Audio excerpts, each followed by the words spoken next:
Page 48. Exercise 2. How did it all end? Part B. Listen again.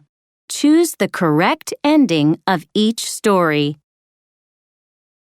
1, You see, my mother had this ring. It was kind of old. It had been given to her by her mother, my grandmother. It had been in our family for years.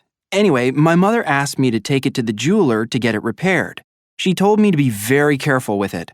Later that day, I dropped the ring off at the jeweler and ran off to do the rest of my errands. It was a busy day and I was feeling really stressed.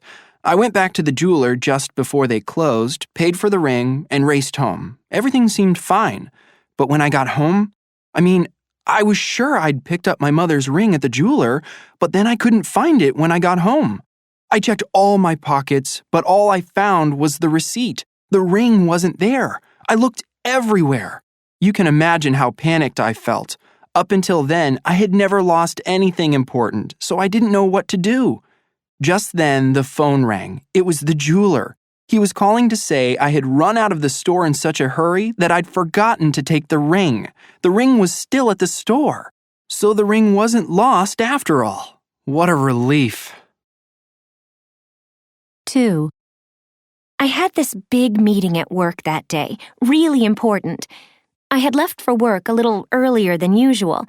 I always take the subway to work.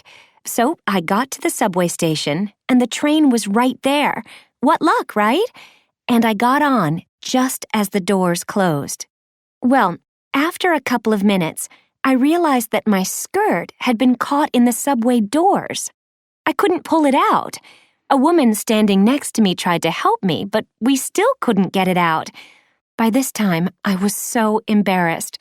Other people were staring at me, and my skirt was really stuck. Well, wouldn't you know it, the doors to the subway opened on the other side for the next 6 or 7 stations. I had to miss my stop.